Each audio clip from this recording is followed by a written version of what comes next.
Lo spirito della sagra, anzi della festa, è quello dell'amicizia tra i popoli, della fratellanza e via discorrendo.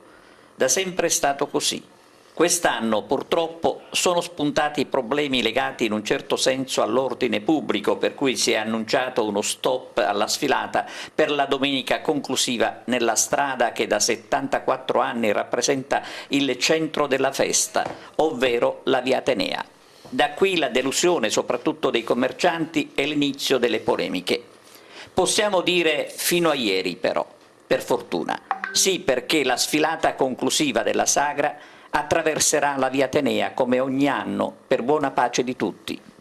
Così ha stabilito il Comitato per l'Ordine e la Sicurezza convocato dal prefetto. Tutto come prima, insomma, anche se con qualche limitazione come l'assenza dei carretti che non potranno sfilare. Ieri il sindaco di Agrigento Lillo Firetto lo aveva annunciato personalmente ai commercianti, rassicurandoli che il problema era quasi risolto, ed è stato infatti risolto. Lillo Firetto non aveva gradito la decisione di disertare la Via Atenea, sebbene ci fossero motivi di sicurezza.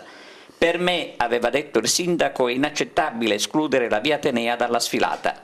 Dopo decenni, insomma, si è rischiato di stravolgere quella che in assoluto, quando si parla di mandorlo in fiore, rappresenta una tradizione per gli agrigentini, e meno male che alla fine sia prevalso davvero il buonsenso.